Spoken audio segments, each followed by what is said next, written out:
Bonjour et bienvenue sur Titre de séjour et droit, on vous explique.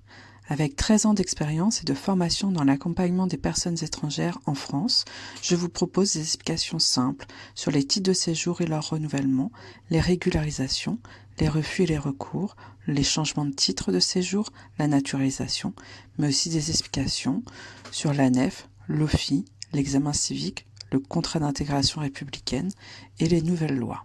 Mon objectif est de vous aider à comprendre vos droits. Les informations sont données à titre informatif et ne remplacent pas une consultation juridique personnalisée. Le regroupement familial. Les conditions d'obtention. Les points importants que nous allons voir sur cette vidéo. Tout d'abord, qui est concerné par le regroupement familial. Ensuite, les conditions générales à remplir pour faire une demande de regroupement familial. Et nous verrons plus spécifiquement les conditions de ressources et les conditions de logement. Qui est concerné par le regroupement familial? Tout d'abord, qui peut faire une demande de regroupement familial?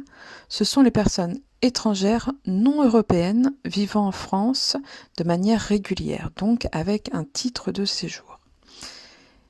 Qui peut bénéficier du regroupement familial? Ce sont les conjoints mariés de cette personne non européenne, mariés de manière légale, c'est-à-dire enregistrés dans la mairie dans laquelle ils se sont mariés, et le conjoint doit avoir plus de 18 ans.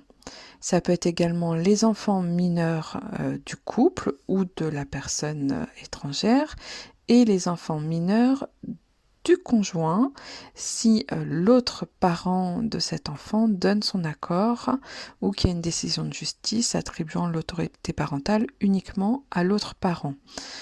Si le deuxième parent, il n'y a pas de décision de justice, l'autre parent doit donner son accord par écrit et la signature soit faite devant une autorité qui va légaliser, on va dire, la signature de l'autre parent, et après, il faut que ce soit enregistré au ministère des Affaires étrangères. Pour les personnes étrangères qui bénéficient de la protection internationale, il y a une procédure spécifique qui s'appelle la réunification, et dans ce cas, c'est un peu le même système, mais ça permet également aux frères et sœurs mineurs et aux parents de pouvoir rejoindre la personne étrangère, et c'est un dossier qui est un petit peu différent. Pour les Algériens qui ont un certificat de résidence d'1 an mention scientifique, entrée avec un visa, et les personnes étrangères qui ont une carte pluriannuelle talent, votre famille peut vous rejoindre sans que vous ayez à faire une demande de regroupement familial. Elle doit faire une demande de visa auprès du consulat français de leur pays, comme famille de talent ou scientifique. Et pour les Français qui souhaitent faire venir leur époux ou épouse étrangère, ce n'est pas une procédure de regroupement familial qu'il faut faire, mais une demande de visa de conjoint français. Les conditions générales pour faire la demande de regroupement familial. Pour les personnes qui ne sont pas de nationalité algérienne, puisque pour les Algériens, nous verrons juste après les conditions qui sont légèrement différentes. Donc, pour les personnes étrangères non algériennes, il faut être en possession soit d'une carte de séjour d'au moins 1 année ou d'une carte de séjour pluriannuelle, soit d'une carte de résident, soit d'un récépissé de demande de renouvellement d'un de ces titres.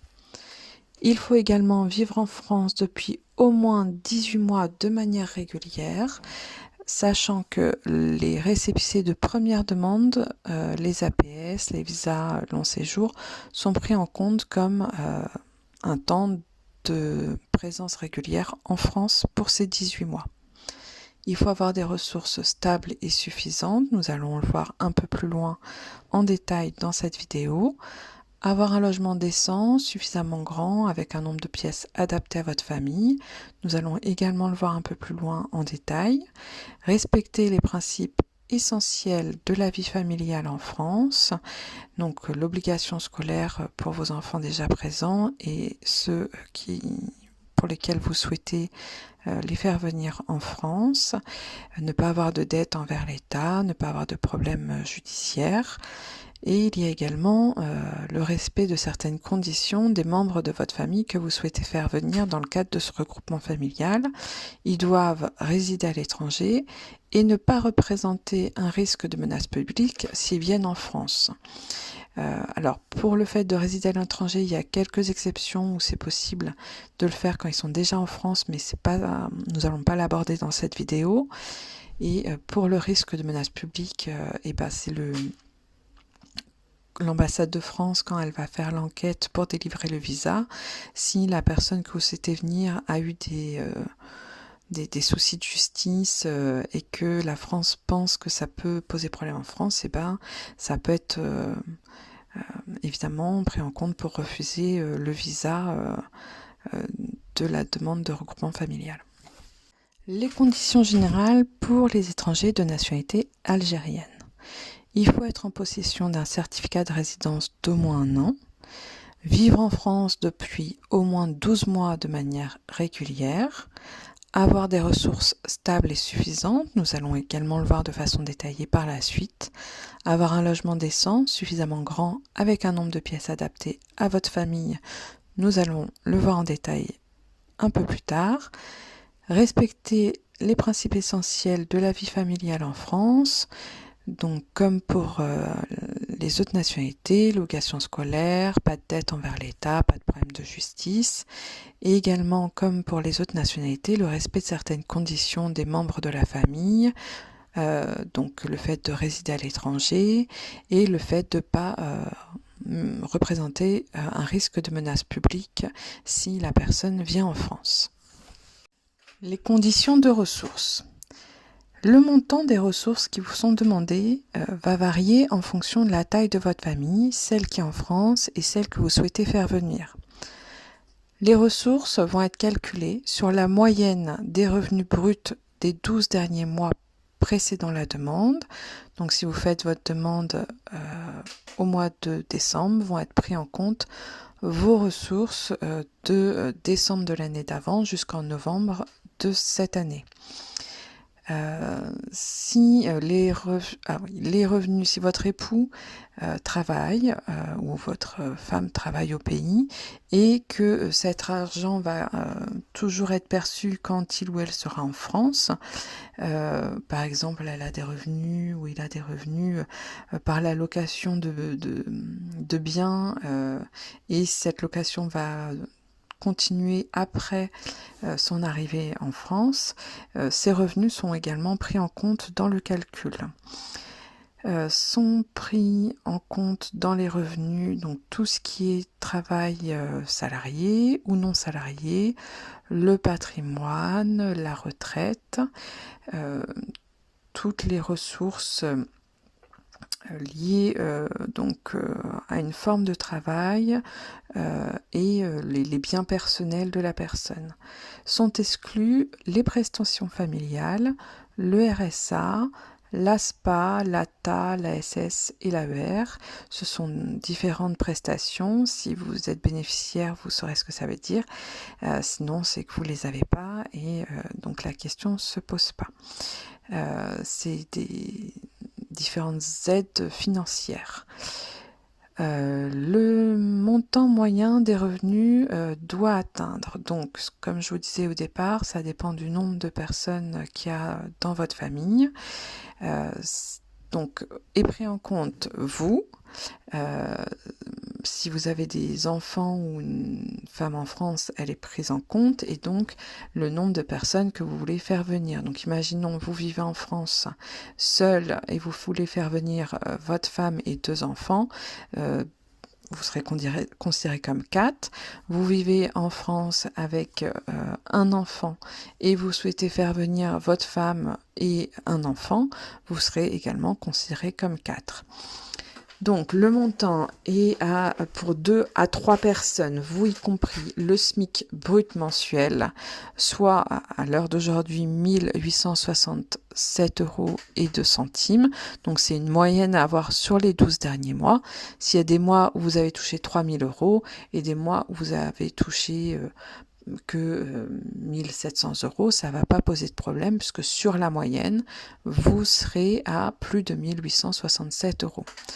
Pour une famille de 4 à 5 personnes, il faut 2053,72 € brut mensuel, donc en moyenne en 2026. Chaque année, le montant change puisque il est basé sur le SMIC qui évolue chaque année, même des fois plusieurs fois en cours de l'année. Donc après, c'est à vérifier. S'il y a besoin, vous pouvez me redemander en commentaire. Je vous redirai si le montant a changé. Pour une famille de 6 personnes ou plus, il faut en moyenne 2240,42 € brut mensuel. Ça, c'est pour les personnes qui ne sont pas de nationalité algérienne. Nous allons voir dans la vignette suivante les exceptions à ces conditions de ressources. Les conditions de ressources dans les situations particulières. Si vous percevez l'allocation adulte handicapé, AAH, ou l'allocation supplémentaire d'invalidité, ASI, vous n'avez pas à remplir les conditions de ressources que nous venons de voir. C'est pareil pour les personnes qui ont plus de 65 ans et qui résident en France de manière régulière depuis plus de 25 ans et qui sont mariées depuis plus de 10 ans et qui font une demande de regroupement familial uniquement pour leur époux ou leur épouse. Si vous remplissez ces 4 conditions, alors il n'y a pas non plus de condition de ressources qui vous sera demandée. Enfin, si vous êtes algérien, peu importe le nombre de personnes qui composent votre famille, que vous soyez 2 ou 6, on vous demandera uniquement que vos ressources sur les 12 derniers mois soient équivalents au SMIC en moyenne. Et seules les prestations familiales sont exclues, les autres aides financières sont prises en compte dans les ressources. Les conditions de logement. Tout d'abord, les conditions de logement sont les mêmes peu importe votre nationalité. Le logement doit répondre à des conditions de salubrité et d'équipement. Il y a 5 critères que la personne qui va visiter votre logement va regarder. La visite peut se faire par la mairie ou par l'OFII, l'Office français de l'immigration et de l'intégration. Donc lors de cette visite, ils vont vérifier la performance énergétique de votre logement. Donc ils vont regarder si l'isolation est suffisante pour considérer qu'une famille peut vivre dignement dans le logement. Ils vont également regarder la sécurité et l'état sanitaire, les moisissures, enfin s'il y a des moisissures, l'aération, les normes électriques, la luminosité, mais également si vous habitez en appartement, s'il y a bien des rambardes dans la cage d'escalier. Ils vont également regarder l'absence d'animaux nuisibles, les puces de lit, les cafards. Ils vont regarder l'équipement, si vous avez bien un système de chauffage, de l'eau potable, une cuisine, des sanitaires, que vous avez des points de lumière et que tout ça respecte bien les normes. Enfin, va être regardée la superficie de votre logement. La superficie demandée, donc la grandeur de votre logement, varie en fonction du lieu où vous habitez et du nombre de personnes qui va habiter dans votre logement. Donc, si vous habitez dans une grande ville, vous ce serez en zone A, donc grande ville comme Paris, Marseille, Rennes, Lille, Aubervilliers, Lyon. Donc, c'est grande dans le sens où il y a beaucoup d'habitants dans la ville au mètre carré. Et donc ça, c'est la zone A. Pour ces zones-là, il est demandé 22 mètres carrés pour 2 personnes. Donc ça peut être un couple ou un parent avec un enfant. Et il faut ajouter après 10 mètres carrés par personne supplémentaire. Donc si vous êtes 6, ça va faire 22 mètres carrés plus 40 mètres carrés pour les 4 autres personnes. Et au-delà de 8 personnes, ce sera 5 mètres carrés par personne supplémentaire. Ça, c'est pour la zone A et A bis. Pour la zone B et B2, donc ce sont des villes un peu plus petites comme Angers, Albi, Brest, Brest, Auxerre, Chartres, donc des moyennes villes. Là est demandé 24 mètres carrés pour 2 personnes, puis toujours 10 mètres carrés supplémentaires jusqu'à 8 et enfin 5 mètres carrés au-delà de 8 personnes.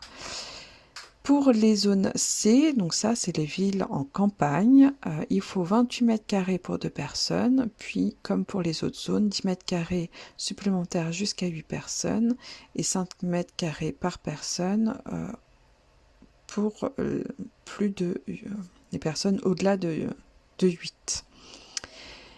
Pour connaître votre zone, vous pouvez aller sur le simulateur du service public. Donc vous tapez servicepublic.gouv.fr simulateur calcul zonage-ABC et vous tapez le nom de votre ville et ça vous dira si vous êtes dans les zones A, B ou C. Donc ça, c'est la première chose qui va être regardée sur la superficie, mais va être également regardé le nombre de pièces qui doit correspondre à votre famille. Si vous avez un logement qui fait 80 mètres carrés mais qui a une chambre, vous ne pouvez pas accueillir un couple et 4 enfants. Sera obligatoirement demandé un certain nombre de chambres pour des questions de respect de l'intimité de vos enfants. Donc en général, il faut au moins une chambre pour le couple et s'il y a des enfants, et donc si vous êtes qu'un couple, ça peut être un studio, il n'y aura pas de problème. Si vous avez des enfants, il faudra au moins 1 ou 2 chambres supplémentaires. Donc si c'est un couple avec un enfant, l'idéal est 2 chambres. Si par contre vous avez qu'une seule chambre, ça peut se tenter si votre logement est grand. Dans ce cas, je vous conseillerais quand il y a la visite de la mairie ou de l'OFI d'indiquer comment vous envisagez le couchage. Donc par exemple, vous pouvez très bien dire que vous laisserez la chambre à l'enfant et que vous et votre conjoint prendrez un canapé-lit dans le salon, ou si votre salon est grand, que vous envisagez de mettre une petite cloison ou un pare-vue de telle manière qu'il y a un espace chambre qui se crée dans votre salon. Si vous avez plusieurs enfants, c'est bien d'avoir une chambre pour les garçons, une chambre pour les filles, en plus de la chambre pour les parents.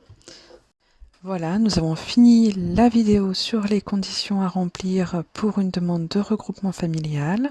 J'espère que cette vidéo vous aidera. Si c'est le cas, n'hésitez pas à liker et à vous abonner. Pour plus de vidéos, abonnez-vous. Si vous avez des questions, mettez des commentaires. Bonne journée.